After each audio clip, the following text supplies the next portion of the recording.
Bonjour, nous sommes avec Monsieur Daouda Ndiaye, donc spécialiste senior en changement climatique du secrétariat du Conseil du Fonds d'adaptation.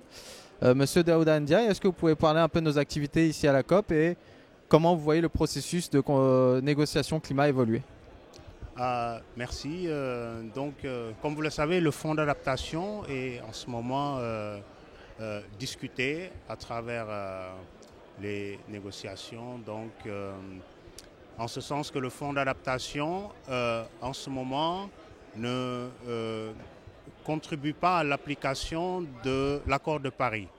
Et la plupart des parties des pays en développement souhaiteraient voir le fonds d'adaptation jouer ce rôle comme tous les autres fonds pour l'accord de Paris, étant donné que le fonds d'adaptation joue déjà ce rôle d'une manière, étant donné qu'il finance des projets concrets d'adaptation dans tous les pays en développement, y compris beaucoup de pays francophones, bien sûr.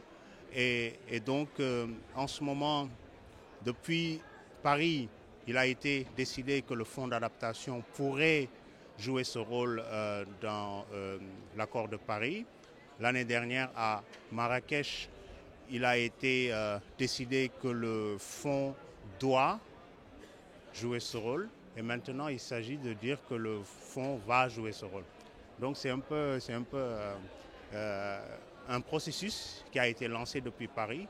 Et maintenant, les pays sont en train de discuter. Est-ce que le fonds va jouer ce rôle à partir de cette année ou à partir de l'année prochaine? Oui, donc justement, on parle de cette COP 23, on parle souvent de la COP 23 comme une COP de transition vers l'année prochaine, justement à Varsovie. Est-ce que quand même vous avez des attentes en termes d'objectifs de déclaration, d'engagement concret des pays, des partis ou même de différentes institutions par rapport à cette COP 23? Ou est-ce que pour vous c'est juste un travail justement de, pour la prochaine conférence des partis?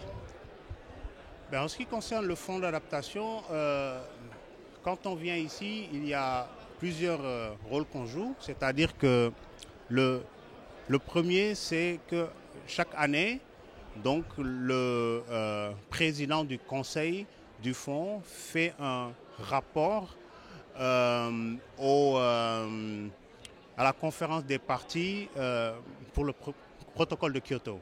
Donc, chaque année, il joue ce rôle-là. Et donc, il y a une décision qui sort après ce rapport. Ensuite, cette année, il y a la troisième revue du fonds d'adaptation qui a été faite par les partis. Et donc, c'est aussi en train d'être discuté. Et enfin, il y a la mobilisation de ressources par le fonds. Donc, en ce moment, chaque année, il y a une cible qui est déterminée par le conseil d'administration et nous avions ciblé 80 millions de dollars US pour cette année. Et donc, comme vous avez dû entendre, le gouvernement allemand a bien débuté donc, la COP en annonçant pour le fonds d'adaptation 50 millions d'euros déjà dedans. Donc nous sommes vraiment en route pour atteindre donc, notre cible pour cette année. Et enfin, il y a, comme je disais, les négociations concernant le rôle du fonds d'adaptation dans l'accord de Paris. Alors justement, peut-être une dernière question sur les négociations elles-mêmes. On sait que ces négociations ont souvent lieu en anglais, ce qui pose peut-être un certain nombre de problèmes, Oui, notamment pour les pays d'Afrique francophone. oui, Et à côté, on a des organisations comme l'Institut de la francophonie pour le développement durable, qui est un organe subsidiaire oui. de l'Organisation internationale de la francophonie, qui fait des Mhm. publications, qui informe et qui est très présent dans les négociations. Est-ce que vous pouvez nous dire un mot sur le rôle de ces organisations et de la francophonie en général dans les négociations climatiques? Ah oui, donc chaque année, vous savez, le pavillon de la francophonie est toujours rempli avec beaucoup d'activités qui se passent et qui sont organisées par les différentes organisations qui sont particulièrement en Afrique, on va le dire, hein, en Afrique francophone, et donc qui viennent, qui organisent des événements parallèles, qui organisent des journées.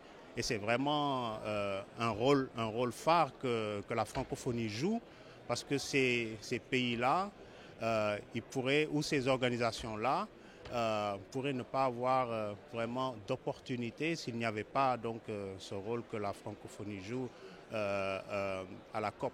Donc c'est vraiment central et c'est aussi un point de rencontre pour les acteurs francophones. Et enfin, le guide, ce fameux guide que tout le monde s'arrache à chaque fois qu'ils viennent ici parce qu'il explique vraiment bien pour les francophones, il explique bien tout le processus de la COP. Merci beaucoup et puis bon courage avec le fonds d'adaptation. Merci à vous. Merci à vous.